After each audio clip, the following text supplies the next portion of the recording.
Hello, hello. Hello sir, শুনতে আসসালামু পাচ্ছ আলাইকুম। ওয়ালাইকুম সালাম, শুনতে পাচ্ছ? জি স্যার, শোনা যায় স্যার। কে বলছো? ফখরুদ্দিন? জি স্যার। ও আচ্ছা, আমরা কি একটু পরে শুরু করব? স্যার, 2-4 মিনিট পরে শুরু করেন স্যার। হ্যাঁ, আচ্ছা ঠিক আছে। আমার স্ক্রিন কি দেখতে পাচ্ছ? জি স্যার, দেখা যায় স্যার। Liver trauma. আচ্ছা।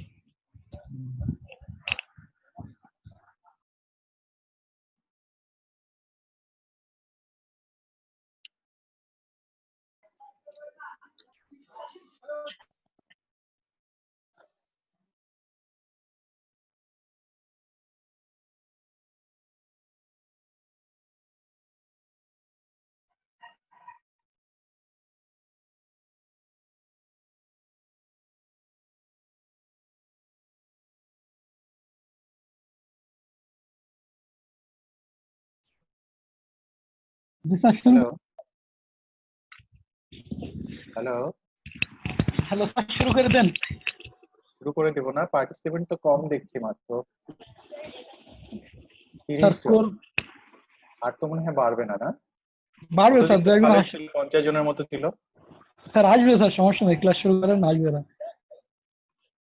আচ্ছা, আর তাহলে 2 মিনিট দেখি।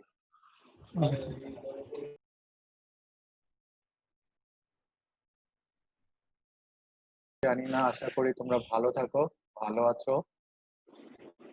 তো যেটা হলো, তোমাদের যে ক্লাসগুলো আমি এ পর্যন্ত হেপাটোবিলিয়ারি সিস্টেমের উপরে কয়েকটা ক্লাস নিয়েছি। আমাকে আসলে লিভার অংশটা নিতে বলা হয়েছে, তো লিভারে মোটামুটি সব কাভার হয়ে গেছে। এর মধ্যে শুধু লিভার ট্রমা আর টিউমার, এই দুইটা জিনিস বাকি আছে। লিভার ট্রমা তোমাদের ডিটেইলস লাগবে না, যতটুকু লাগবে ততটুকুই আমরা আলোচনা করব। কিন্তু এখানে লিভার ট্রমার সাথে আমরা অ্যাজ এ হোল একটা ট্রমা পেশেন্ট কিভাবে ম্যানেজ করতে হয় এটা নিয়ে আমরা আলোচনা করব। কারণ যে কোনো ট্রমা পেশেন্ট কিংবা অ্যাবডোমিনাল ট্রমা অ্যাপ্রোচ কিভাবে তুমি ম্যানেজমেন্ট করবা জানা খুবই ইম্পর্টেন্ট। ট্রমা রিলেটেড কোশ্চেন তোমাদের থাকেই। আমরা ওই বিষয়টাকেই শুধু লিভারের উপরেই থাকবো না, as a whole trauma patient management নিয়েই আমরা কথা বলবো। তো লিভার হচ্ছে একটা সেকেন্ড মোস্ট কমন অর্গান। স্প্লিনের পরেই লিভার হচ্ছে অ্যাবডোমিনাল অর্গানের মধ্যে সেকেন্ড, যেটা ট্রমার কারণে ইনজিউরি হয়। তো মর্টালিটি রেট 10 to 15% থাকে। আর মর্টালিটি আরো হায়ার হয় ব্লান্ট ট্রমাতে। পেনিট্রেটিং ট্রমার চেয়ে ব্লান্ট ট্রমাতেই মর্টালিটি বেশি থাকে।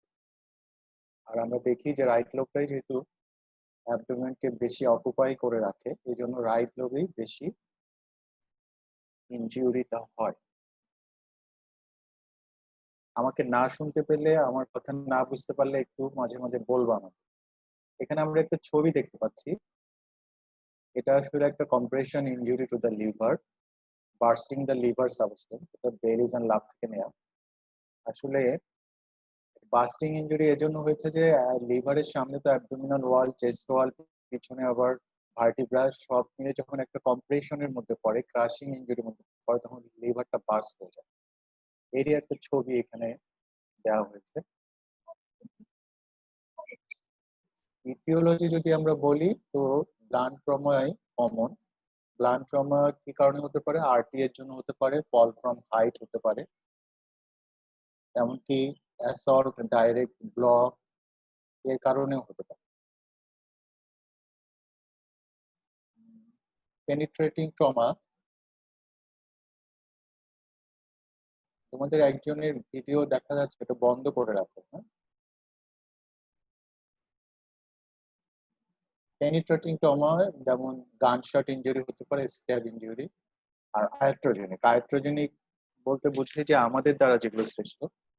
তো এর মধ্যে কমনলি যেটা হয়, বিলিয়ারি সার্জারি করতে, অনেক সময় গল স্টোন অপারেশন করতে গেলে লিভার ইনজুরি হয়। আরো হেপাটোবিলিয়ারি বিলিয়ারি সার্জারি কিছু করতে গেলেও লিভার ইনজুরি হয়। তাছাড়া অনেক সময় লিভার বায়োপসি এফএনএসি এইসব করতে গেলেও লিভার ইনজুরি হয়। এটা হলো ইটিওলজি। এখন আসলে আমরা ডায়াগনোসিস কিভাবে করব? আসলে ডায়াগনোসিস তো আমরা করতে গেলে, আমাদের যে কোনো রোগ ডায়াগনোসিস করতে গেলে আমাদের clinical suspicion is very important. তোমাকে একটা রোগী দেখে প্রথমে ক্লিনিক্যালি সাসপেক্ট করতে হবে যে আসলে কি হতে পারে পেশেন্টের। তো ক্লিনিক্যাল সাসপিশন যখন তোমার হবে তখন তুমি আহ, সেই রোগটা ডায়াগনোসিস করা তোমার জন্য সহজ হবে। তো আমরা যদি কোনো ট্রমার পেশেন্ট পাই যাদের lower chest and upper abdominal stab আছে, তখন আমরা একটা সাসপিশন করতে পারি যে লিভার ইনজুরি হতে পারে, specially if considerable blood volume replacement has been required. দেখা গেছে একটা স্ট্যাব ইন হয়েছে, considerable amount of blood volume replacement দরকার হয়েছে। আর এছাড়াও severe crush injuries to the lower chest অথবা upper abdomen often combined with rib fracture, pneumothorax, and damage to the spleen and or liver. তাহলে stab injury বা blood trauma হলে আমরা লিভারকে একটা মাথায় ধরে রাখবো যে লিভার স্প্লিন ইনজুরি হতে পারে, সেকেন্ড হচ্ছে লিভার ইনজুরি হতে পারে। ক্লিনিক্যাল প্রেজেন্টেশন কি হয়? ক্লিনিক্যাল প্রেজেন্টেশনটা ডিপেন্ডস করে amount of blood loss. Patient কি পরিমাণ ইনজুরি হওয়া থেকে কি পরিমাণ ব্লাড লস হয়েছে এর উপরে। তো আমরা অনেক সময় ইনস্পেকশনে অ্যাবডোমেনে ব্রুইজিং দেখতে পাই বা অন্য কোনো ইনজুরি থাকলে লিভার এরিয়াটায় দেখতে পাই। সেটা, এই ব্রুইজিংটাকে অনেক সময় লন্ডন সাইনও বলা হয়, যে অ্যাবডোমেনে যদি একটা ব্রুইজ দেখা যায় ট্রমা পেশেন্টে, এটা লন্ডন সাইনও বলা হয়। আর পেশেন্ট কি বলতে পারে যে right sided upper abdominal pain বলতে পারে, right sided upper shoulder tip pain বলতে পারে due to irritation of the diaphragm. আর যেটা মেইনলি আমাদের ওয়ার্ডে যে পেশেন্ট গুলো আছে, ফিচার্স অফ শক নিয়ে। What are the features of শক? এটা কিন্তু পরীক্ষায় তোমাদেরকে জিজ্ঞাসা করা হয়, তোমরা অনেক সময় বলতেই পারো না ঠিক মতো, এলোমেলো আচরণ শুরু করে দেয়। তো যেটা হলো যে আমাদের যে ভাইটাল সাইন গুলো, ফিচার্স অফ শক, আমরা আসলে ভাইটাল সাইন গুলো কথা চিন্তা করলেই বুঝতে পারবো। ভাইটাল সাইনের মধ্যে আমরা কি দেখি? পালস। দেখা যাবে যে পেশেন্টের পালস স্টেবল এবং ট্যাকিকার্ডিয়া। তারপরে আমরা কি দেখি? Blood pressure. Blood pressure hypotensive হবে অথবা নন রেকর্ডেবল হবে। রেসপিরেটরি রেট খুবই হাই হয়ে যাবে। আর কি দেখি আমরা? পেশেন্টের যদি কালার চিন্তা করি, পেশেন্টের পেল পেল কালার নিয়ে চলে আসবে। আর ইউরিন আউটপুট কি হবে? খুবই লো হবে অথবা অ্যাবসেন্ট হবে। এই জিনিস, কয়েকটা জিনিস বলতে পারলেই কিন্তু ফিচার্স অফ শকটা আমরা বুঝতে পারি। আচ্ছা, এখন আসো যে ল্যাবরেটরি ইনভেস্টিগেশন। আমরা ল্যাবরেটরি ইনভেস্টিগেশনের রোল কিন্তু ব্লাড ট্রমাতে খুবই কম, তারপরেও যদি করতে হয় সেগুলো হচ্ছে বেশি ইম্পর্টেন্ট হচ্ছে blood grouping and cross matching, কারণ তোমাকে পেশেন্টকে ব্লাড দিতে হবে। আমরা একটু পরে আসবো যে আমরা ব্লাড কিভাবে দিব। তারপরে আমরা ফুল ব্লাড কাউন্ট করবো, liver function test, clotting screen করব, ইউরিয়া ক্রিয়েটিনিন ইলেকট্রোলাইটস করতে পারি, ব্লাড গ্লুকোজ দেখে নিতে পারি, সিরাম অ্যামাইলেজ করতে পারি। এখানে একটা পরীক্ষা বেরিসান ল্যাবে আছে। আসলে এটা ল্যাবরেটরি ইনভেস্টিগেশন না, এটা আমরা ইন্ট্রা অপারেটিভ মনিটরিং করি। কারণ আমরা যে কনভেনশনাল প্লটিং স্ক্রিন যেগুলো করি, এগুলো আসলে সময় সাপেক্ষ এবং সবসময় এগুলো আমাদের পেশেন্ট ম্যানেজমেন্ট, আমরা যত দ্রুত করতে চাই তত দ্রুত এগুলো রিপোর্ট আমরা পাই না। সেক্ষেত্রে থ্রোম্বো ইলাস্টোগ্রাফি, এটা করে আমরা প্লটিং সম্পর্কে একটু ধারণা নিতে পারি। সেটা কি? এটা হচ্ছে স্ট্যান্ডার্ড কোয়াগুলেশন প্রোফাইলস আর inadequate to evaluate acute loss of clotting factor. Factor should be given empirically aided by the results of thromboelastography. তার মানে যখন আমরা স্ট্যান্ডার্ড কোয়াগুলেশন স্ক্রিন করতে পারছি না বা করেও আমরা পেশেন্ট ম্যানেজমেন্টের এটা আমাদের জন্য হেল্পফুল হচ্ছে না, তখন আমরা ইন্ট্রা অপারেটিভ অপারেশন থিয়েটারেই আমরা থ্রোম্বো ইলাস্টোগ্রাফি করে সেটা দেখে আমরা দ্রুত ক্লটিং ফ্যাক্টরস পেশেন্টকে দিতে পারি। এটা কি, এখানে একটা ছবি আছে, এটা বেইলিজ লাভে আছে, দেখবা। এটা আসলে কি, এখানে যে ছবিগুলো দেখা যাচ্ছে, dynamic form of assessing the coagulation status is being used increasingly for intraoperative monitoring. এখানে the shape of the TEG trace defines the nature of underlying coagulation deficiency as shown. এটা কি, এই যে এতে আমরা দেখতে পাচ্ছি যে আমরা থ্রোম্বোইলাস্টোগ্রাফি করলে এরকম একটা ফিগার পাবো আমরা, কিন্তু যদি আমরা বি পাই তাহলে এটা হচ্ছে ডিলেড প্লট হচ্ছে, যদি সি পাই এটা হচ্ছে রিডিউস প্লট, ডি পাই এটা হচ্ছে প্লট লাইসিস, আর যেটা আমরা ইতে দেখতে পাচ্ছি এটা হাইপার কোয়াগুলেবল। তোমরা জাস্ট এটা জেনে রাখো, তোমাদের জন্য অত ইম্পর্টেন্ট না, যারা পোস্ট গ্রাজুয়েশন করবার ভবিষ্যতে তাদের জন্য ইম্পর্টেন্ট, জাস্ট মাথায় রাখো এটা একটা পরীক্ষা আছে। আচ্ছা, এখন আসো ultrasonography. Ultrasonography is very important, কারণ এটা হচ্ছে একটা ইজিলি অ্যাক্সেসিবল ইনভেস্টিগেশন, যেটা আমাদেরকে অনেক ইম্পর্টেন্ট ইনফরমেশন দিতে পারে রিগার্ডিং লিভার বা ব্লাড ট্রমা, অ্যাবডোমেনের কোনো ইনজুরি সম্পর্কে। তো আমরা যে কনভেনশনাল আলট্রাসোনোগ্রাফি করি, কনভেনশনাল আলট্রাসোনোগ্রাফিতে আমরা অনেক কিছু দেখার চেষ্টা করি, কিন্তু ট্রমা পেশেন্টের ক্ষেত্রে আমরা যে আলট্রাসাউন্ড করি এটা একটা স্পেশাল টাইপ অফ আলট্রাসাউন্ড, এটাকে বলা হয় ফার্স্ট ফোকাসড অ্যাসেসমেন্ট, অনেক জায়গায় আবার অ্যাবডোমিনালও লেখা আছে, focused assessment sonography in trauma অথবা focused abdominal sonography in trauma, যেটাই বলো। এটা একটা ভাইটাল রোল প্লে করে ইনিশিয়াল ম্যানেজমেন্টের জন্য একটা পেশেন্ট কি, যে এই আলট্রাসাউন্ডটা একজন এক্সপিরিয়েন্ট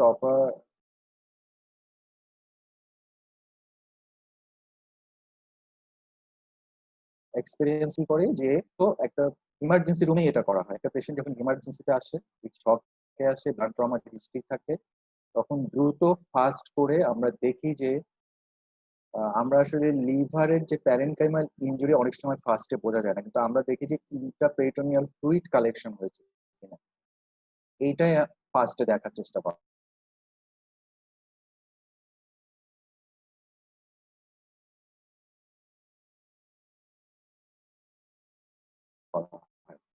ইউজুয়ালি কালেকশন কিভাবে আমাদের হেল্প করছে, যদি আমরা দেখি যে একটা পেশেন্টের ইমার্জেন্সি রুমে আমরা ফার্স্ট করলাম, করে ইন্টারপেরিটোনিয়াল ফ্লুইড পেলাম এবং পেশেন্টটা হচ্ছে হেমোডাইনামিক্যালি আনস্টেবল, তাহলে আমাদের বুঝতে হবে যে এই পেশেন্টটাকে দ্রুত ল্যাপারোটমি করতে হবে, অথবা থোরাকোটমি যদি প্রয়োজন হয় থোরাকোটমি করতে হবে। এই জন্য আমাদেরকে দ্রুত অপারেশনের অ্যারেঞ্জমেন্ট করতে হবে। তাহলে ফার্স্ট সম্পর্কে যদি কখনো শর্ট নোটস আসে, আমার মনে হয় তোমরা বলতে পারবা। এটা আসলে কনভেনশনাল আলট্রাসোনোগ্রাফি যে ডিটেইলস জিনিসগুলো দেখায়, কিন্তু ফার্স্টে তা না। ফার্স্টে হচ্ছে মেইন উদ্দেশ্য হচ্ছে আমাদের দেখা যে ব্লাড ট্রমার বা অ্যাবডোমিনের যে কোনো ট্রমার ক্ষেত্রে যে ইন্টারপেরিটোনিয়াল কোনো কালেকশন আছে কিন্তু দ্রুত দেখে নেয়। যে ছবিটা আমরা আসলে দেখছি, এটা হচ্ছে একটা conventional ultrasound, hypoechoic hypoechoic crescent shape একটা কালেকশন দেখা যাচ্ছে। এটা হচ্ছে নর্মাল লিভার, তার মানে এখানে ব্লাড জমা হয়েছে। এটা হচ্ছে সাবক্যাপসুলার হেমাটোমা, আল্ট্রাসাউন্ডেই দেখা যায়। প্লেন রেডিওগ্রাফির আসলে লিভার ইনজুরিতে খুব একটা রোল নেই, কিন্তু আমরা অ্যাসোসিয়েটেড ইনজুরি দেখার জন্য প্লেন রেডিওগ্রাফ করি। তো একটা ট্রমার পেশেন্ট যখন আসবে, তোমার মাথায় যদি শুধু একটাই জিনিস ক্লিক করে যে এটা লিভার ট্রমা, স্প্লিন ট্রমা, তাহলে কিন্তু তুমি মিস করে যাবে। কারণ আমরা দেখেছি অনেক পেশেন্টকে এরকম একটা চিন্তার মধ্যে থাকে, পেশেন্ট কিন্তু ইমপ্রুভ করছে না। কারণ একটা পেশেন্ট পলিট্রমা হতে পারে, তার মাল্টিপল ট্রমার বিভিন্ন অর্গান ইনজুরি হতে পারে। এই জন্য ট্রমা পেশেন্টকে সবসময় মাথায় রাখতে হবে এটা সিঙ্গেল অর্গান না হয়েও মাল্টিপল অর্গান ইনজুরি হতে পারে, তাদেরকে আমরা বলি পলিট্রমা অথবা মাল্টিপ্লাই ইনজিউরড পেশেন্ট। সেটার জন্য আমরা একটা কনভেনশনাল এক্সরে করতে পারি, কিন্তু একটা ট্রমা পেশেন্ট যখন আসবে, হেমোডাইনামিক্যালি পেশেন্টটা স্টেবল না, তাকে কিন্তু এক্সরে ডিপার্টমেন্টে এক্সরে করতে পাঠানোটা ঠিক হবে না। তুমি যদি ওরকম খুবই ইমার্জেন্সি এক্সরে মনে করো যে তুমি নিউমোপেরিটোনিয়াম দেখতে চাচ্ছ, লিভার ইনজুরির সঙ্গে তার কোনো গাট ইনজুরি আছে কিনা, তখন তুমি পোর্টেবল এক্সরে করতে পারো। পোর্টেবল এক্সরেটা হচ্ছে যে ইমার্জেন্সি রুমেই করা যাবে। আমরা অ্যাসোসিয়েটেড কি দেখার চেষ্টা করি সেটা হচ্ছে যে নিউমোপেরিটোনিয়াম আছে কিনা, মানে তার কোনো হলো ভিসকাস ইনজুরি হয়েছে কিনা, তারপরে আমরা রিবস, ভার্টিব্রাল ফ্র্যাকচার এগুলো আছে কিনা।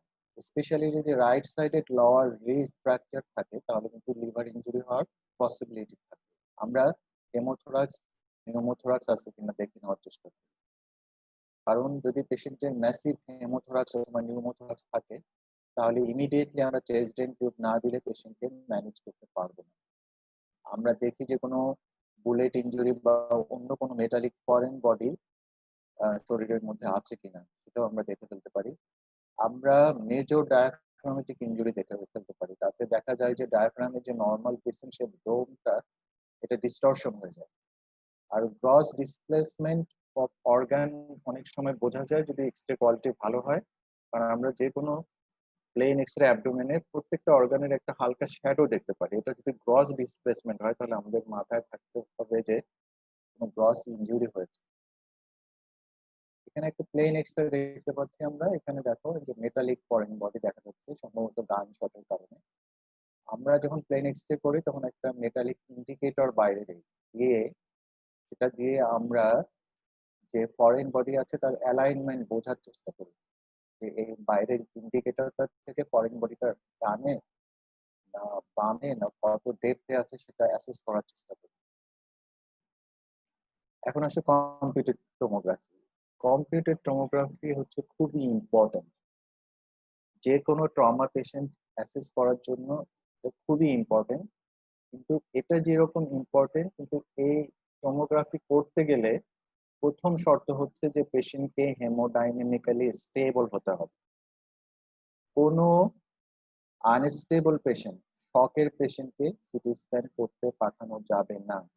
এগুলো তোমাদের মাথায় থাকতে হবে, কারণ এই ভুলগুলো কিন্তু তোমরা ওয়ার্ডে করে ফেলো। তোমরা পাশ করার পরেই যখন ইন্টার্নশিপে ঢুকবা, ট্রমা পেশেন্ট মাথায় আঘাত লেগেছে, পেটে আঘাত লেগেছে, চট করে একটা এক্সরে করতে পাঠায় দাও, একটা সিটি স্ক্যান করতে পাঠায় দাও, বিশেষ করে যখন হেড ইনজুরি মনে করো। কিন্তু এটা করা কিন্তু একেবারেই ঠিক না, কারণ অন দ্য ওয়ে পেশেন্ট মারা যেতে পারে যদি পেশেন্টটা হেমোডাইনামিক্যালি স্টেবল না হয়। যতক্ষণ তুমি একটা পেশেন্টকে হেমোডাইনামিক্যালি স্টেবল মনে করবে না ততক্ষণ পর্যন্ত সিটি স্ক্যান করা কন্ট্রা ইন্ডিকেটেড, তোমাদের মাথায় রাখবে। এরকম হয়েছে আমার দেখাও, আমি অনেক দেখেছি যে একটা পেশেন্টকে প্লেন এক্সরে করতে দিয়ে on the way to the x-ray room patient expire করেছে। এই জন্য এটা মাথায় রাখতে হবে যে একটা সিটি স্ক্যান করতে বেশ সময় লাগে, মিনিমাম 30 মিনিটস থেকে 1 ঘন্টা তো লাগবে। সেই জন্য তুমি একটা হেমোডাইনামিক্যালি আনস্টেবল পেশেন্টকে সিটি স্ক্যান করতে পাঠালে আর অন দ্য ওয়ে পেশেন্ট মারা গেল, এটা কিন্তু খুবই খারাপ। তুমি যদি পেশেন্টটাকে ফ্লুইড রিসাসিটেশন করে স্টেবল করার পর পাঠাতে তাহলে হয়তো পেশেন্টটার লাইফ সেভ হবে। তাহলে 1 নম্বর শর্ত হচ্ছে যে পেশেন্টকে হেমোডাইনামিক্যালি স্টেবল হতে হবে। আর আমরা যদি কম্পিউটেড টোমোগ্রাফি করি সেটা অবশ্যই কন্ট্রাস্ট এনহ্যান্সড হতে হবে। নর্মাল যদি কন্ট্রাস্ট ছাড়া করি তাহলে আমরা ভালো ইন্টারপ্রিটেশন পাবো না। সিটি স্ক্যান আমাদেরকে কি বলে দিবে? Evidence of parenchymal damage to the liver or স্প্লিন as well as associated traumatic injuries to their feeding vessels, এটাও বলে দিবে আমাদের। The fluid can also be clearly established. আমরা ফার্স্টে শুধু ফ্রি ফ্লুইড দেখতে পেয়েছি যে কতটুকু আছে, মানে আছে কিনা দেখতে পেয়েছি। সিটি স্ক্যানে কোন জায়গায় আছে, কতটুকু আছে, কিভাবে আছে, আমরা খুব ডিটেইলস দেখতে পাবো। আর আসলে যে কোনো ট্রমা পেশেন্টের আমরা contrast enhance CT scan gold standard বলি, কিন্তু এটা শুধু সিটি অফ দ্য অ্যাবডোমেন না, এটাকে অনেক সময় হোল বডি সিটি স্ক্যান বলা হয়। কারণ একটা পেশেন্টের অ্যাসোসিয়েটেড আদার ইনজুরি দেখার জন্য হোল বডি সিটি স্ক্যান হচ্ছে হলো গোল্ড স্ট্যান্ডার্ড। তো সেই জন্যই তখন চেস্টও আমরা দেখে দিই। চেস্টে আমরা কি দেখি, যে এখানে কোনো গ্রেড ভেসেল ইনজুরি আছে কিনা, লাং প্যারেনকাইমার কোনো ড্যামেজ আছে কিনা, এটা দেখার চেষ্টা করি। আর সিটি স্ক্যান সবচেয়ে যেটা ইম্পর্টেন্ট লিভার ইনজুরির জন্য আমাদেরকে যেটা গাইড করে সেটা হচ্ছে গ্রেডিং। লিভার ইনজুরির একটা গ্রেডিং স্কেল আছে, একটু পরে আমরা আলোচনা করব। তখন তোমরা দেখতে পাবে এইটা কিন্তু সিটি স্ক্যান দিয়েই সম্ভব, এটা কিন্তু আলট্রাসোনোগ্রাফি করে গ্রেডিং করা সম্ভব না। কারণ এই গ্রেডিং এর উপরেই নির্ভর করে পরবর্তী ম্যানেজমেন্ট লিভার ইনজুরি। সিটি স্ক্যানে যে রেডিওলজিক্যাল ফাইন্ডিংস গুলো পাওয়া যায় সেটাকে কয়েকটা ভাবে ডিসক্রাইব করা যায়। একটা হচ্ছে ল্যাসারেশন। ল্যাসারেশনটা আমরা কিভাবে দেখি, যে irregular linear or branching areas of hypo attenuation. ছবি আছে, আমরা দেখবো কি করে। অ্যাক্টিভ ব্লিডিং কি দেখবো, যেহেতু আমরা কন্ট্রাস্ট এনহ্যান্সটা করার উদ্দেশ্য হচ্ছে যে অ্যাক্টিভ ব্লিডিং আছে কিনা বোঝার চেষ্টা করা। দেখা যাবে যে একটা জায়গা থেকে কন্ট্রাস্ট এক্সট্রাভাসেশন হচ্ছে, তার মানে সেখানে অ্যাক্টিভ ব্লিডিং। সাবক্যাপসুলার হেমাটোমা দেখি আমরা, এটা কি hypodense elliptical collection between the liver and its capsule. আরেকটা হচ্ছে যে ইন্ট্রাপ্যারেনকাইমাল হেমাটোমা দেখার চেষ্টা করি, কনফিউশনও বলি আমরা। এটা কি focal undefined low density areas within the liver parenchyma on contrast enhancing. Contrast করলে কিন্তু আমরা লো ডেনসিটি এরিয়া দেখতে পাবো। আর যদি আমরা কন্ট্রাস্ট কোনো কারণে না করতে পারি তাহলে কিন্তু হেমাটোমাটাকে হাই ডেন্সিটি দেখা যাবে, এটা কিন্তু মাথায় রাখতে হবে। এখানে দেখো আমরা একটা সিটি স্ক্যানের একটা অ্যাক্সিয়াল ভিউ, মানে এটা হচ্ছে একটা ট্রান্সভার্স ভিউ দেখাচ্ছি। সেটাতে দেখা যাচ্ছে যে এটা হচ্ছে লিভার। এই লিভারের মধ্যে এই যে এটা হচ্ছে নর্মাল লিভার সাবস্টেন্স, এর মধ্যে যে লিভার এবং এর ক্যাপসুলের মাঝে এই যে হাইপোডেন্স এরিয়া দেখা যাচ্ছে, যেহেতু এটা কন্ট্রাস্ট এনহ্যান্স, এটা হচ্ছে সাবক্যাপসুলার হেমাটোমা। এখানেও সাবক্যাপসুলার হেমাটোমা দেখা যাচ্ছে। আর এই যে প্যারেনকাইমাল ভিতরে যেটা দেখা যাচ্ছে এটা হচ্ছে ইন্ট্রাপ্যারেনকাইমাল হেমাটোমা। তোমরা যে কোনো এক্স-রে, সিটি স্ক্যান এগুলো বারবার করে দেখার চেষ্টা করবে, এটা তোমার শুধু পরীক্ষা পাশের জন্য না, তোমার ক্লিনিক্যাল এক্সপিরিয়েন্স গ্যাদার করার জন্য এগুলো কিন্তু খুবই ইম্পর্টেন্ট। এখানে আরেকটা আমরা সিটি স্ক্যান দেখতে পাচ্ছি। এই সিটি স্ক্যানটায় দেখা যাচ্ছে যে লিভারটা এই যে এখানে ল্যাসারেশন হয়ে যাচ্ছে, ইন্ট্রাপ্যারেনকাইমাল হেমোরেজ কন্ডিশন, লিভারটা অনেকটা বাস্টিং হয়ে যাচ্ছে। এখানে আরো দুটো ছবি দেখা যাচ্ছে, এই যে এখানে দেখা যাচ্ছে। আচ্ছা, এখন আসলে যে সিটি স্ক্যানের রিপোর্টের ভিত্তিতে কিন্তু লিভার ইনজুরি স্কেল এটা করা হয়। এটা তোমাদের আসলে মনে রাখাটা অত জরুরি না, জাস্ট মাথায় রাখো যে লিভার ইনজুরি হলে বা যে কোনো অর্গান ইনজুরি হলে একটা অর্গান ইনজুরি স্কেল আছে ইন্টারন্যাশনালি। এবং এটা আমরা এখন যেটা দেখাচ্ছি এটা প্রপোজ বাই আস্ট, হচ্ছে American association for the surgery of trauma. Asked asked যে লিভার ইনজুরি স্কেল করেছে সেটা দেখাচ্ছে। এটা তোমাদের আন্ডার গ্রাজুয়েটের জন্য অত ইম্পর্টেন্ট না, কিন্তু মাথায়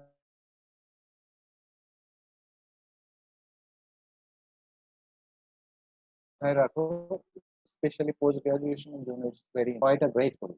কয়টা গ্রেডের মধ্যে দেখো, এক নম্বর গ্রেডে হচ্ছে যে আমরা একটু আগে যে ডেসক্রিপশন গুলো বলছি, হেমাটোমা, এটা সাবক্যাপসুলার হতে পারে, ইন্টারপ্যারেনকাইমা হতে পারে, ল্যাসারেশন।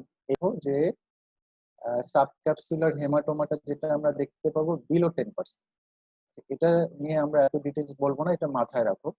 আর এই যে গ্রেড 6 দেখো যে হেপাটিক অ্যাভালশন হয়ে গেছে পুরো, এই পেশেন্ট সাধারণত সার্ভাইভ করা ইজ ভেরি মানে আনলাইকলি। তো এটা মাথায় রাখো, আমি এটা ডিটেলস যাচ্ছি না। তারপরে কয়েকটা ছবি আছে, যেমন এখানে দেখতে পাচ্ছ যে একটা লিভারের মধ্যে একটা সাবক্যাপসুলার হেমাটোমা দেখা যাচ্ছে, ছোট্ট 10% সারফেস এরিয়া কম, এই জন্য এটা গ্রেড 1 লিভার ইনজুরি। এখানে দেখা যাচ্ছে একটা ল্যাসারেশন, এই যে একটা ল্যাসারেশন দেখা যাচ্ছে। আমার অ্যারো কি দেখতে পাচ্ছ তোমরা? জি স্যার, দেখা প্রত্যেকদিন যায় স্যার। দেখতে পাচ্ছ, হ্যাঁ এই জি যে স্যার, দেখা যেখানে যায়। আমি অ্যারোটা দেখাচ্ছি, এইখানে একটা ল্যাসারেশন দেখা যাচ্ছে যেটা 3 সেন্টিমিটারের কম ডেপথ, এই জন্য এটা গ্রেড 2 লিভার ইনজুরি। জি স্যার। এরকম গ্রেড 3 ইনজুরি, গ্রেড 4 আছে, এগুলো তোমাদের ডিটেলস দরকার নেই, এগুলোতে যাচ্ছি না। আচ্ছা, এখন আসো যে ইমেজিং এর মধ্যে আমরা যখন imaging of the hepatobiliary system বলেছি, তখন কিন্তু ম্যাগনেটিক রেজোনেন্স ইমেজিং, এমআরসিপি এগুলোর কথা বলেছি।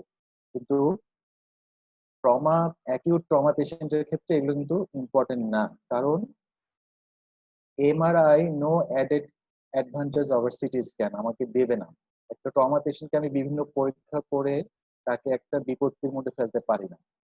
যেটা এসেনশিয়াল শুধু সেটাই করবো, যেহেতু এমআরআই সিটি স্ক্যানের উপর কোনো অ্যাডেড অ্যাডভান্টেজ নেই। শুধু যদি কোনো প্রেগনেন্ট উইমেন হয়, যেহেতু তার সিটি স্ক্যান করলে রেডিয়েশন হ্যাজার্ড হতে পারে, সেক্ষেত্রে আমরা এমআরআই চিন্তা করতে পারি, প্রোভাইডেড যে পেশেন্ট হেমোডাইনামিক্যালি স্টেবল।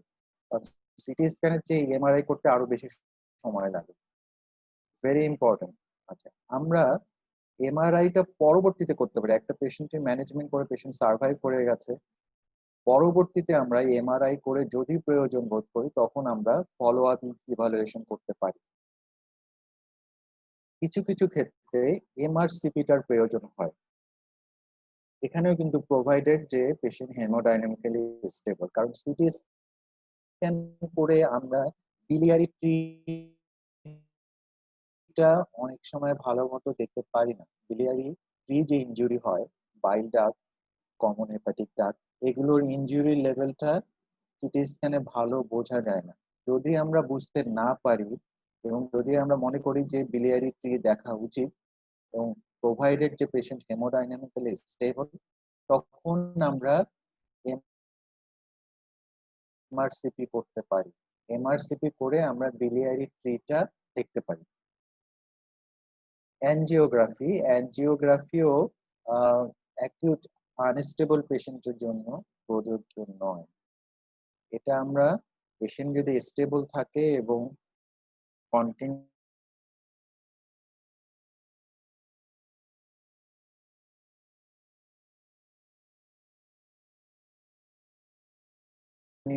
পয়েন্টটা বোঝার জন্য অ্যানজিওগ্রাফি করা যেতে পারে। সুবিধা হচ্ছে যদি ইন্টারভেনশনাল রেডিওলজি আমরা করতে পারি, তো অনেক সময় অ্যানজিওগ্রাফি করার সময়ই যে পয়েন্টটা থেকে ব্লিডিং হচ্ছে সেটা আমরা ট্রান্সক্যাথেটার এম্বোলাইজেশন করে বন্ধ করে দিতে পারি।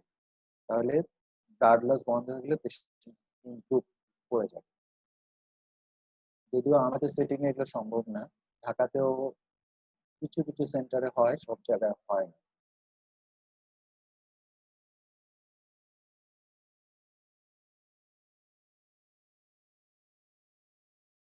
ম্যানেজমেন্ট অফ লিভার ইনজুরি, শুধু liver management of trauma patient, এই অংশটাই তোমাদের জন্য বেশি ইম্পর্টেন্ট।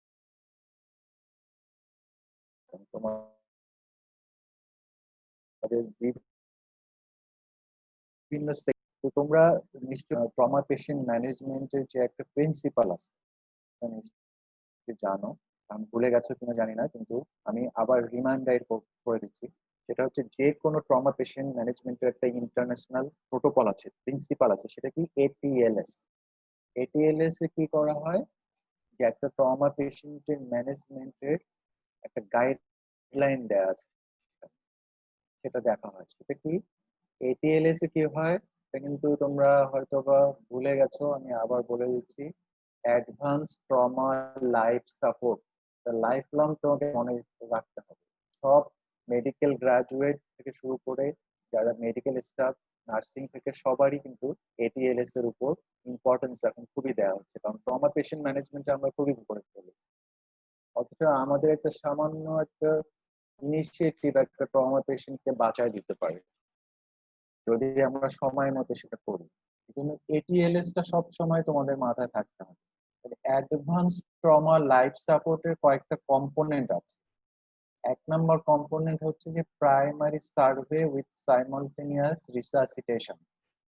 মানে এখানে আমি একটা প্রাইমারি সার্ভে করে পেশেন্টের কি কি ট্রমা হয়েছে দ্রুত দেখবো এবং সাথে সাথে আমি পেশেন্টকে রিসাসিটেট করব, যাতে পেশেন্ট কলাপস না হয়ে যায়। এটা হচ্ছে 1 নম্বর কম্পোনেন্ট। 2 নম্বর হচ্ছে যে সেকেন্ডারি সার্ভে, 3 নম্বর হচ্ছে ডেফিনেটিভ কেয়ার। তো প্রাইমারি সার্ভে উইথ রিসাসিটেশন আমরা কি করি, A B C D E, A B C D E মনে রাখার সুবিধার্থে এটা করা হয়েছে। এবিসিডি এর আগে কিন্তু একটা ছোট্ট সি, এবিসিডি ছোট্ট করে একটা সি, এটা লাগানোর উদ্দেশ্য হচ্ছে যে কন্ট্রোল অফ এক্সস্যাঙ্গুইনেটিং হেমোরেজ। যে একটা পেশেন্ট আসছে, তুমি এয়ারওয়ে, ব্রিদিং এগুলো দেখতে যাচ্ছ, তার আগে যদি শরীরের কোনো জায়গা থেকে ম্যাসিভ ব্লিডিং হচ্ছে, সেটাকে না দেখে যদি শুধু এয়ারওয়ে দেখতে যাও তাহলে কিন্তু হবে না। তোমাকে যেখান থেকে ম্যাসিভ ব্লিডিং হচ্ছে সেখানে একটা ইনিশিয়ালি একটা তুমি টুর্নিকয়েড হোক, কম্প্রেশন হোক, যে কিছু দিয়ে সেটাকে বন্ধ করো। সেজন্য এবিসিডির আগে সি লাগানো হয়েছে, হেমোরেজ, কন্ট্রোল অফ হেমোরেজ। যদি দৃশ্যমান কোনো হেমোরেজ, কনসিলড হলে তো তুমি বুঝতে পারবে না, যদি দৃশ্যমান কোনো ম্যাসিভ হেমোরেজ দেখতে পাও সেটাকে কন্ট্রোল করো, এই জন্য C, A B C D. এতে কি তোমরা জানো, airway with cervical spine protection, বিতে হচ্ছে ব্রিদিং অ্যান্ড ভেন্টিলেশন, সিতে হচ্ছে সার্কুলেশন অ্যান্ড হেমোরেজ কন্ট্রোল, ডিতে হচ্ছে ডিসএবিলিটি, আর ইতে হচ্ছে এক্সপোজার। যাই হোক, এটা ভুললে চলবে না, এটা সবসময় মাথায় রাখতে হবে। তাহলে তুমি যেহেতু ট্রমা পেশেন্ট তোমার কাছে আসছে, তুমি এবিসিডি, এটিএলএস গাইডলাইন ওয়াইজ তুমি পেশেন্টটাকে ম্যানেজ করো। তাহলে এয়ারওয়ে, ব্রিদিং, সার্কুলেশন এগুলো ম্যানেজ করবা। করার সময় তুমি যেটা সার্কুলেশন এখানে ইম্পর্টেন্ট আমাদের, যে আমরা কি করব, একটা পেরিফেরাল ভেনাস অ্যাক্সেস করব, একটা না দুইটা করব। মানে বলা হচ্ছে যে টু লার্জ বোর ক্যানুলা আমরা দিয়ে দেবো একটা পেশেন্ট শকের, যে কোনো ট্রমার পেশেন্ট আসলেই আমরা প্রথমেই একটা ক্যানুলা দেওয়ার, এয়ারওয়ে, ব্রিদিং, ভেন্টিলেশন মেনটেন করার পরে আমরা কি দেবো, ক্যানুলা দিব। কারণ কি, তুমি যদি যত দেরি করবা ক্যানুলা দিতে, পেশেন্ট যত কলাপস হবে তত তুমি পেশেন্টের ভেইন পাবা না। কিন্তু এই জন্য যত দ্রুত সম্ভব দুইটা হোয়াইট বোর্ড ক্যানুলা দিয়ে দিতে হবে পেশেন্ট। ক্যানুলা দেওয়ার পর যখন তুমি ক্যানুলা দিবা, যেহেতু ট্রমা পেশেন্ট, এই পেশেন্টের ব্লাড লাগতে পারে, ক্যানুলা দেওয়ার সময় তুমি এক ব্লাড স্যাম্পল নিয়ে নাও ব্লাড গ্রুপিং এবং ক্রস ম্যাচিং এর জন্য। এবং সাথে যদি তুমি এসেনশিয়াল, আমরা যেগুলো একটু আগে বললাম যে ক্লটিং স্ক্রিন, হেমাটোক্রিটটা দেখা খুব ইম্পর্টেন্ট। কারণ অ্যাকিউট যখন ব্লাড লস হয়, এই কথাগুলো কিন্তু খুব ইম্পর্টেন্ট, মাথায় রাখার চেষ্টা করো যে একটা পেশেন্টের যখন অ্যাকিউট ব্লাড লস হয় তখন যদি তুমি হেমোগ্লোবিন দেখার চেষ্টা করো, এটা কিন্তু তোমাকে মিসগাইড করবে। তখন কিন্তু হেমোগ্লোবিন লেভেল কমবে না, পেশেন্টের অনেক ব্লাড লস হয়ে গেছে তারপরেও হেমোগ্লোবিন লেভেল কমবে না। তখন তোমাকে হেমাটোক্রিট দেখে বুঝতে হবে যে রোগীকে ব্লাড দিতে হবে কিনা। এই জন্য যখন তুমি ক্যানুলা করছো তখন ব্লাড গ্রুপিং, ক্রস ম্যাচিং এর সঙ্গে একটা কমপ্লিট ব্লাড কাউন্টের স্যাম্পল, পেশেন্টের ডায়াবেটিস আছে কিনা গ্লুকোজ দেখো, ক্লটিং স্ক্রিন যদি করার চেষ্টা করো, সিরাম কিডনি ফাংশন দেখো, সিরাম ইলেকট্রোলাইটস, এগুলো যেগুলো এসেনশিয়াল মনে করছো একসঙ্গে দিয়ে দাও। দিয়ে তুমি কি করবা, ভলিউম রিপ্লেসমেন্ট করবা। এখন আসো ভলিউম রিপ্লেসমেন্ট তুমি কি দিয়ে করবা, তুমি কি একটা ডিএসএলএন লাগাই দিবা একটা পেশেন্ট যে পলিট্রমার পেশেন্ট শকে আসছে? নেভার, কখনোই দিয়ে না। কি ফ্লুইড তোমাকে লাগাতে হবে সেটা কিন্তু তোমার মাথায় থাকতে হবে। আমরা যত শকের পেশেন্ট আসে, শুধুমাত্র হাইপোগ্লাইসেমিক শক, যদি তোমার হিস্ট্রিতে সাসপিশন হয় যে হাইপোগ্লাইসেমিক শক, শুধু সেই পেশেন্টকেই দিয়ে দিবা, আদারওয়াইজ অন্য কোনো শকের পেশেন্টকে দিয়ে দিবা না। কি দিবা, তুমি যে কোনো ডিএ ছাড়া যে ফ্লুইড তোমার কাছে অ্যাভেলেবল, প্রেফারেবলি তুমি হার্টম্যান দিতে পারো, নর্মাল স্যালাইন দিতে পারো। কিন্তু যে পেশেন্টের ব্লাড লস হচ্ছে বেশি, তাকে কিন্তু অন্য ফ্লুইড দিয়ে দিতেই থাকলাম, তুমি ব্লাড না দিয়ে, তাতে কিন্তু ওয়াইস হবে না। কি হবে, যে তুমি যদি ব্লাড না দিয়ে অন্য ফ্লুইড দাও তাহলে কি হবে, হেমোডাইলেশন হবে। হেমোডাইলেশন কি হলে কি হবে, কগুলোপ্যাথি হয়ে যাবে। কগুলোপ্যাথি হলে সেটা কন্ট্রোল করা খুব ডিফিকাল্ট হবে, এবং বেশি ফ্লুইড দিলে অনেক সময় অ্যাকিউট রেসপিরেটরি ডিস্ট্রেস সিনড্রোম হয়। হাইপোথার্মিয়া হয়ে যায় পেশেন্টের। এই জন্য তোমাকে অন্য ফ্লুইড দিতে হবে চ্যানেল মেনটেনের জন্য, কিন্তু তোমাকে চেষ্টা করতে হবে, যেহেতু তুমি মনে করছো যে ব্লাড লস হয়েছে, তোমাকে ব্লাড দ্রুত দিতে হবে।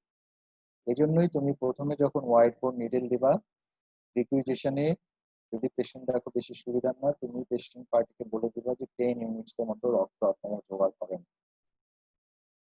নেক্সট আমরা কি করি, চ্যানেল স্টার্ট করার সময় আর্টারিয়াল ব্লাড গ্যাসেস আমরা দেখি, কিন্তু এটা অ্যাকচুয়ালি আইসিইউ তে দেখা হয়, এমনি আমরা নর্মাল ওয়ার্ডে দেখি না। কিন্তু তোমার যদি স্কোপ থাকে এটা করতে হবে, আর্টারিয়াল ব্লাড গ্যাস দেখতে হবে। আর যদি পেশেন্ট পলিট্রমা, শ্বাসকষ্ট হচ্ছে, চেস্ট ইনজুরি যদি তুমি দেখতে পাও, যদি মনে হয় যে হেমোথোরাক্স নিউমোথোরাক্স আছে, তাহলে ইমিডিয়েটলি চেস্ট ড্রেন দিতে হবে। এগুলো কিন্তু ইমার্জেন্সিতেই করতে হবে। চেস্ট ড্রেন দিয়ে দিলে পেশেন্টের রেসপিরেটরি ইফোর্ট অনেক কমে যাবে এবং পেশেন্ট অনেক দ্রুত রিসাসিটেশন হয়ে যাবে। নেক্সট যেটা হলো যে আমরা আর যে পেশেন্টের অনেক ব্লাড লস হয় তার জন্য আমরা আরো কতগুলো জিনিস অ্যারেঞ্জ করতে বলি, যেহেতু একটু আগে আমরা বলছিলাম কোয়াগুলোপ্যাথির কথা, যে কোয়াগুলোপ্যাথি হয় এবং এই কোয়াগুলোপ্যাথিটা ইরিভার্সিবল কোয়াগুলোপ্যাথি হলে very difficult to manage the patient. সেজন্য আমরা এম্পাইরিক্যালি কিছু ক্লটিং ফ্যাক্টর যেগুলো আমরা দেই, সেটা হচ্ছে fresh frozen plasma, cryoprecipitated fresh frozen plasma আমরা অ্যারেঞ্জ করে রাখতে বলবো যদি আমরা পেশেন্টের ওরকম ব্লাড লস দেখি। তাহলে এগুলো হচ্ছে যে একটা ইনিশিয়াল ম্যানেজমেন্ট, তোমাকে এই জিনিসগুলো করতে হবে। ATLS guideline wise initial management করতে হবে। একটা ব্লাড ট্রমা পেশেন্ট আসছে, যেটা লিভার ইনজুরি বা স্প্লিন ইনজুরি যেটাই সাসপেক্ট করো, তুমি ইনিশিয়ালি এই ম্যানেজমেন্ট গুলো যে কোনো ট্রমা পেশেন্ট কিন্তু, তারপর এরপরে আমরা আসবো যে অনগোয়িং ম্যানেজমেন্ট কিভাবে করবো। তো আমাদের আসলে সময় কম, আমি এই জিনিসগুলো তোমাদের জন্য খুব ইম্পর্টেন্ট না, আমরা শর্টলি এখন কথা বলবো। সেটা হচ্ছে যে অনগোয়িং ম্যানেজমেন্টটা নির্ভর করে হেমোডাইনামিক স্টেবিলিটি অফ দ্য পেশেন্টের উপর। একটা পেশেন্ট হেমোডাইনামিক স্টেবল তার একটা ম্যানেজমেন্ট, আর যে স্টেবল না তার ম্যানেজমেন্ট অন্যরকম। আরো কিছুর উপর নির্ভর করে, সেটা হচ্ছে যে অ্যাসোসিয়েটেড কোন ইনজুরিজ আছে কিনা তার। আর হচ্ছে যে আমরা লিভার ইনজুরির ক্ষেত্রে the grade of the liver injury, যদি হেমোডাইনামিক স্টেবল পেশেন্ট থাকে, তুমি যদি সিটি স্ক্যান করতে পারো, তাহলে তুমি এই গ্রেড 1 এবং 2 যদি থাকে, এগুলো আমরা মাইনর ইনজুরি বলি, এটা নন অপারেটিভ ট্রিটমেন্টে ভালো হয়। গ্রেড 3 থেকে 5 যেটা, এটা সিভিয়ার, অপারেটিভ ট্রিটমেন্ট লাগে। আর গ্রেড 6 একটু আগে আমরা বলেছি যে এটা আসলে ইনকমপ্লিটেবল সার্ভাইভাল। আর নেক্সট আমরা যাবো যে নন অপারেটিভ ম্যানেজমেন্ট কাদের করবো, যে পেশেন্টটা হেমোডাইনামিক্যালি স্টেবল আছে, তার ভাইটাল সাইন গুলো সব ভালো আছে, কোনো অ্যাসোসিয়েটেড আদার ইনজুরি নেই, অথবা তুমি যদি সিটি স্ক্যান করো গ্রেড 1-2 ইনজুরি, এই পেশেন্ট গুলো আমরা নন অপারেটিভ ম্যানেজমেন্টে, অনেক ম্যাক্সিমাম লিভার ট্রমার পেশেন্ট কিন্তু সার্জারি করতে হয় না, ম্যাক্সিমামই নন অপারেটিভ ম্যানেজমেন্টেই ভালো হয়ে যায়। ইন্টারভেনশনাল রেডিওলজি নিয়ে একটু আগে আমরা কথা বলেছি, যে ওইরকম যদি আনকন্ট্রোলেবল ব্লিডিং থাকে, কোনো আর্টারিয়াল যদি স্কোপ থাকে, হেমোডাইনামিক্যালি স্টেবল পেশেন্টে আমরা ইন্টারভেনশনাল রেডিওলজি করে ট্রান্সক্যাথেটার এম্বোলাইজেশন করে দিলে সেই ব্লিডিংটা বন্ধ হয়ে যায়। এখন আসলে ড্যামেজ কন্ট্রোল সার্জারি, এটা তোমাদের জানতে হবে। ড্যামেজ কন্ট্রোল সার্জারি অলরেডি তোমরা করছো, তারপরেও আবার আমরা নতুন করে বলি যে ড্যামেজ কন্ট্রোল সার্জারি হচ্ছে যে ইমার্জেন্সি সার্জারি। এখানে পেশেন্টের শুধু লাইফ সেভিং এর জন্য করা হয়। এই সার্জারিটা আমরা শুধু লাইফ সেভিং এর জন্য করি, এটা আমরা ডিটেইল সার্জারি করি না। যতটুকু করলে পেশেন্টকে সেভ করা যাবে ততটুকু করে আমরা ডেফিনেটিভ সার্জারি প্রয়োজনে পরবর্তীতে করি। কারণ একটা পেশেন্ট যখন ট্রমায় থাকে, সে অলরেডি স্ট্রেসে থাকে, তারপরে যদি তুমি ডেফিনেটিভ সার্জারি করে অনেক সময় নিয়ে সার্জারি করো, তাহলে পেশেন্টের ফার্দার স্ট্রেস হয় এবং তখন পেশেন্টের সার্স ডেভেলপ করে। সার্স কি তোমরা জানো? Systemic inflammatory response syndrome develop করলে তখন কিন্তু আর পেশেন্টকে সার্ভাইভ করা যায় না। জন্য ড্যামেজ কন্ট্রোল সার্জারিটা করার উদ্দেশ্য হচ্ছে ইমিডিয়েটলি যেটা পেশেন্টকে কিল করতে পারে সেইটাকে গুরুত্ব দেয়া, সেইটাকে স্টপ করা। সেটা কি যে ব্লিডিং হচ্ছে খুব, সেই ব্লিডিংটাকে তুমি বন্ধ করে দাও। আর কি হচ্ছে ভিতরে অনেক কন্টামিনেশন হয়ে গেছে, কন্টামিনেশনটাকে তুমি রিমুভ করো। এটাই হচ্ছে ড্যামেজ কন্ট্রোল সার্জারি। পেশেন্টের কোন কম্পার্টমেন্ট সিনড্রোম হয়ে গেছে, তার ম্যাসিভ হেমোথোরাক্স হয়ে গেছে, তুমি ডিকম্প্রেশন অফ দ্য কম্পার্টমেন্ট করে দাও, তাহলে পেশেন্টটা সেভ হয়ে গেল। আর ডেফিনিটিভ ম্যানেজমেন্ট তুমি পরবর্তীতে করো। লিভার ইনজুরির ক্ষেত্রেও তাই, যদি পেশেন্টকে আমরা রিসিভ করার পরে দেখি হেমোডাইনামিক্যালি পেশেন্ট ইনস্টেবল, সাইন এবং সিমটমস হচ্ছে যে কন্টিনিউইং ব্লাড লস হচ্ছে, তার তুমি কারেকশন করছো তারপরেও তার কোয়াগুলোপ্যাথি হচ্ছে, ব্লাড লস হচ্ছে, অ্যাসোসিয়েটেড ইনজুরিজ আছে, development of signs of general peritonitis, এইগুলো যদি দেখো তাহলে বুঝতে হবে পেশেন্টের ইমার্জেন্সি ভাবে আমাদের ড্যামেজ কন্ট্রোল সার্জারিটা করতে হবে। এখানে একটা ছবি আমরা দেখতে পাচ্ছি, এটা বেরিসন ল্যাব থেকে নেওয়া। এখানে দেখো যে এই যে আমরা হেপাটোরেনাল লিগামেন্ট, এখানে আমরা যখন ড্যামেজ কন্ট্রোল সার্জারি কিন্তু ওপেন সার্জারি, এটা কখনোই ল্যাপারোস্কোপি করে করা হয় না। ওপেন যদি আমরা দেখি যে লিভারে সিভিয়ার ব্লিডিং হচ্ছে, সেই ব্লিডিংটা বন্ধ করার জন্য আমরা ইনফ্লো অক্লুশন করি। যে ব্লাডটা কোথা থেকে আসতে পারে, হেপাটিক আর্টারি থেকে, পোর্টাল ভেইন থেকে যেতে পারে, তাই না? তো আমরা ফোরামেন অফ উইনস্লো দিয়ে একটা সফট ক্লাম অথবা ডিজিটাল প্রেসার দিয়ে আমরা ইনফ্লো অক্লুশন বন্ধ করে দিই। তাহলে হেপাটিক আর্টারি থেকে, পোর্টাল ভেইন থেকে যদি ব্লাড না যেতে পারে তাহলে ব্লিডিংটা বন্ধ হয়ে যাবে। কিন্তু অলওয়েজ তা হয় না।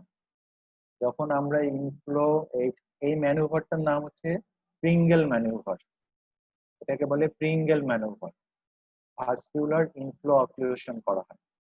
তো তোমাদের জন্য ইম্পর্টেন্ট আমি বললাম আর কি। তো এখানে একটা জিনিস বুঝতে হবে যে যে এই ইনফ্লো অক্লুশন বন্ধ করার পরেও যদি ব্লিডিং হয়, তখন কোথা থেকে ব্লিডিং হয়, সেটা হচ্ছে হেপাটিক ভেইন যদি টিয়ারিং হয়, বাট এর পিছনেই থাকে কি ইনফিরিয়র ভেনা কাভা, যদি সেটা টিয়ারিং হয়, সাধারণত ডিসেলারেশন ইনজুরি যদি হয়, তখন এই লিভারের যে ব্যাকআপ থাকে পিছনে, যে লিগামেন্টের সঙ্গে লাগে, সেগুলো ছিঁড়ে আসে। তখন হেপাটিক ভেইন এবং ইনফিরিয়র ভেনা কাভা থেকে যে ব্লিডিং হয় সেটা কিন্তু এই ফিঙ্গেল ম্যানুভার দিয়ে বন্ধ করা যায় না। আচ্ছা, এটা তোমাদের এত ডিটেলস দরকার নেই, আমরা নেক্সট যাচ্ছি যে আমরা কি করি ড্যামেজ কন্ট্রোল সার্জারিতে। যখন দেখি যে কোনোভাবেই ব্লিডিং কন্ট্রোল হচ্ছে না, তখন আমরা ল্যাপারোটমি করে প্রেসার দেই, কি প্যাক দিয়ে রাখি, প্যাকিং করে দিয়ে রাখি, অ্যাভা বিলো ল্যাটারাল বিভিন্ন সাইড থেকে প্রেসার দিয়ে রাখি আমরা একদম। লিভারকে যখন প্রেসার দিয়ে দেখা যায় যে ব্লিডিং বন্ধ হয়ে গেছে, অনেক ক্ষেত্রেই বন্ধ হয়ে যায়। Packing the liver to achieve haemostasis, the abdomen can be closed and the patient transferred to critical care for stabilization prior to relook laparotomy 24 or 48 hours late। এখানে কি বলতে চাচ্ছি যে তুমি ল্যাপারোটমি করার পর ব্লিডিং তুমি বন্ধ করতে পারছো না, সোর্স পাচ্ছ না, তুমি প্রেসার প্যাক দিয়ে অ্যাবডোমেনকে ক্লোজ করে দিয়ে আসো, প্যাক সহই বন্ধ হয়ে গেল ব্লিডিং। তুমি 24 অথবা 48 আওয়ার পরে আবার রিলুক ল্যাপারোটমি করে তখন তুমি প্যাক সরাই দিলে দেখা যাবে যে ব্লিডিং বন্ধ হয়ে গেছে। এইভাবে পেশেন্টকে সেভ করা হয়, এই জন্য এটাকে বলে ড্যামেজ কন্ট্রোল সার্জারি। আচ্ছা, অ্যাজ এ হোল যদি আমরা বলি যে লিভার ট্রমা তুমি কিভাবে ম্যানেজ করবা, আমি প্রথমেই বলেছি যে যে কোনো ট্রমা পেশেন্টের শুধু একটা মাথায় থাকতে হবে না, রিমেম্বার অ্যাসোসিয়েটেড ইনজুরিজ, অন্য কোনো ইনজুরি আছে না কিন্তু। তাহলে অ্যাট রিস্ক গ্রুপ কারা লিভার ইনজুরির জন্য? Stabbing, gunshot injury in the lower chest or abdomen, crush injury with multiple risk fracture. Resuscitate কিভাবে করব আমরা একটু আগেই বলেছি, এটিএলএস দিয়ে, এটিএলএস গাইডলাইন ওয়াইজ আমরা রিসাসিটেট করব। অ্যাসেসমেন্ট অফ ইনজুরি কিভাবে করব? যদি পেশেন্ট হেমোডাইনামিক্যালি স্টেবল থাকে তাহলে আমরা সিটি স্ক্যান করব, chest and abdomen with contrast. আর যদি হেমোডাইনামিক্যালি স্টেবল না হয় তাহলে আমরা ড্যামেজ কন্ট্রোল সার্জারি করব। ট্রিটমেন্ট হচ্ছে কি আমাদের কোয়াগুলেশন কারেকশন করতে হবে, আর আমরা যখন সার্জিক্যাল অ্যাপ্রোচ বিভিন্ন আছে, আমরা কিছু কিছু পেশেন্টের, সব পেশেন্টের কিন্তু আমরা ড্যামেজ কন্ট্রোল সার্জারি করি না। যাদের আমরা ব্লিডিং পয়েন্ট পেয়ে যাই বা ডেফিনিটিভ ইনজুরিটা পেয়ে যাই, তখন কিন্তু আমরা সুচার লাইগেশন করি, আমরা অনেক সময় ডিভাইটালাইজ অংশ থাকলে সেটাকে ডেব্রাইট করি, অনেক সময় হেপাটেকটমি করি, হেমি হেপাটেকটমি, বিভিন্ন অপশন আছে। অনেক সময় আমরা কম্প্রেশন দেওয়ার জন্য মেশ দিয়ে রাখি। এগুলো বিভিন্ন অ্যাপ্রোচ আছে। যদি পেশেন্ট হেমোডাইনামিক্যালি স্টেবল হয় সেগুলো করা যায়, সেগুলো তোমাদের জন্য অত ইম্পর্টেন্ট না, কিন্তু তোমাদের মাথায় রাখতে হবে এগুলো। আচ্ছা, এটা হলো অ্যাজ এ হোল শর্টলি কিভাবে ম্যানেজমেন্ট। এখন আসলে যে কমপ্লিকেশন কি হতে পারে লিভার ট্রমা হলে, কি হতে পারে যে ইন্ট্রাহেপাটিক হেমাটোমা হয় এবং পরবর্তীতে যদি সেটা ইনফেকশন হয় সেখানে লিভার অ্যাবসেস হয়ে যায়, বাইল কালেকশন হয়ে বিলিয়ারি চ্যানেল যেহেতু ডিসরাপশন হয়, বাইল কালেকশন হয়ে বাইলোমা হয়, অনেক সময় বিলিয়ারি ফিস্টুলা হতে পারে, হেপাটিক আর্টারি অ্যানিউরিজম হতে পারে, আর্টারিওভেনাস ফিস্টুলা হতে পারে, আর আর্টারিও বিলিয়ারি ফিস্টুলা, এটা অনেক পেশেন্টের হয়। এই পেশেন্ট গুলো হেমোবিলিয়া নিয়ে প্রেজেন্ট করে, হেমোবিলিয়া। আরেকটা লাস্ট যেটা হতে পারে লিভার ফেলার হতে পারে। এখন আসলে যদি আমরা একটা ফ্লো চার্টের মাধ্যমে দেখি তাহলে অ্যাবডোমিনাল ট্রমা আমরা কিভাবে ম্যানেজ করব। এটা হলো আমাদের সাসপিশন অফ লিভার ইনজুরি। প্রথমে আমরা কি করলাম, যে পেশেন্ট হেমোডাইনামিক স্টেবল আর একটা হচ্ছে হেমোডাইনামিক আনস্টেবল।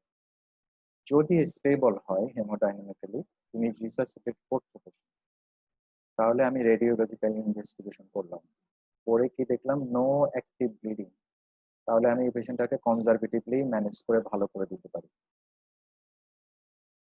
যদি আমি দেখি যে আর্টেরিয়াল ব্লিডিং হচ্ছে বা ওইরকম মেজর ইনজুরি আছে, আমরা একটু আগে গ্রেড নিয়ে কথা বলছি, তখন আমরা কি করব, যে আমরা ডেফিনেটিভ সার্জারি করতে পারি, অথবা ওরকম ব্লিডিং থাকলে আমরা ট্রান্সক্যাথেটার এম্বোলাইজেশন করতে পারি। এখন আসলে যে হেমোডাইনামিক্যালি আনস্টেবল পেশেন্ট, এটা তো আমরা বলেইছি যে এই পেশেন্টের ড্যামেজ কন্ট্রোল সার্জারি আমাদের দ্রুত করতে হবে, সাইমালটেনিয়াস রিসাসিটেশন সহ। শুধু সার্জারি করার জন্য আমি রোগীটাকে ওয়েটিং রেখে দেবো তা কিন্তু না, যতক্ষণ পর্যন্ত আমি সার্জারি করতে পারছি না ততক্ষণ পর্যন্ত পেশেন্ট রিসাসিটেশন চালিয়ে যেতে হবে, ব্লাড দিতে হবে এবং অন্যান্য অ্যারেঞ্জমেন্ট ঠিক রাখতে হবে। তো এইটাই মোটামুটি তোমাদের জন্য ডিটেলস। তুমি লিভার ইনজুরি বলো বা ট্রমা পেশেন্ট বলো বা অ্যাবডোমিনাল ট্রমা বলো, এই গাইডলাইনটা মনে রাখলে কিন্তু ম্যানেজ করতে পারবে। তো মোটামুটি এতটুকুই। তো আজকে আমরা ক্লাস শেষ করতে পারি নাকি? প্রতিদিন আছো? জি স্যার। তোমরা আসলে অন্যান্য যে সার্জারি ক্লাসগুলো হচ্ছে এর মধ্যে কি তোমাদের কোনো ক্লিনিক্যাল এক্সামিনেশন নিয়ে কোনো ক্লাস হচ্ছে? না স্যার, শুধু লেকচার ক্লাস হচ্ছে, মানে এখনো ওইভাবে আচ্ছা, আমি ক্লিনিক্যাল কোনো। যেটা মনে করি যে শুধু লেকচার ক্লাস কিন্তু বলে তো হবে না, কারণ তোমাদের তো ক্লিনিক্যাল ক্লাসগুলো হচ্ছে না, ওয়ার্ডের ক্লাস। হ্যাঁ, স্যার ওয়ার্ডের ক্লাস তো আর আমার, হ্যাঁ হ্যাঁ, মানে তোমরা পেশেন্ট কি ছাড়া। মনে করো যে ওটা দরকার আছে কিনা স্যার ক্লিনিক্যাল ক্লাস? দরকার আছে, কিন্তু পেশেন্ট ছাড়া ওইভাবে মানে এমনিতে আমরা স্যার লেকচারের পেশেন্ট মতনই হয়ে ছাড়া, যাবে ওইটাও স্যার। হ্যাঁ স্যার ওইটা তো লেকচারের মতোই হয়ে যাবে স্যার, যদি পেশেন্ট ছাড়া ক্লিনিক্যাল ক্লাস। তারপরেও মানে স্যার মেডিসিন ওই যেমন আমাদের বলছে যে কিছু কিছু ভিডিও মানে ভিডিও কনফারেন্সের মাধ্যমে ওই ক্লাসগুলো নিবে আর কি, মানে আচ্ছা ওয়ার্ডে রোগীর পাশে দাঁড়ায় স্যাররা দেখাবে, ওইগুলো আমাদের বাসায় আচ্ছা, প্র্যাকটিস করা তোমাদের লাগবে। যে সার্জারি লেকচার তো ম্যাক্সিমাম তো কভার হয়ে গেছে না? স্যার মোটামুটি সবই শেষের পথে, ও আচ্ছা, শুধু হেপাটোবিলিয়ারি অ্যাবডোমেনটা কিছু বাদে। বাকি আছে? এবারটা বলে স্যার আর বাকি নেই তো স্যার, হ্যাঁ, আমার আবার জানা ডাবল তো সব। চলছে, যেমন গল ব্লাডার এগুলো তো সব ডাবল ক্লাস চলছে। হ্যাঁ হ্যাঁ, আচ্ছা আমার, আর কি বললে অ্যাবডোমেনে কি বাকি আছে? স্যার অ্যাবডোমেন তো স্টোমাক পর্যন্ত কেবল হয়েছে কেবল, এখনো তো। ওই ক্লাসগুলো কে নিচ্ছে? স্যার এটা জয় স্যার নিচ্ছে, ও আচ্ছা জয় আচ্ছা, স্যার আর সালাম আচ্ছা স্যার দুজন মিলে নেওয়ার কথা কিন্তু। সালাম স্যার তো। আচ্ছা, ঠিক আছে, আমরা কথা বলে নেক্সট ক্লাস জি কি স্যার। নেওয়া যায় সেটা আমি নেবো। ঠিক আছে, ভালো আচ্ছা থাকো ঠিক তোমরা, আছে, দোয়া ওকে রাখিও। স্যার। হ্যাঁ, জি আচ্ছা, স্যার। খোদা। তো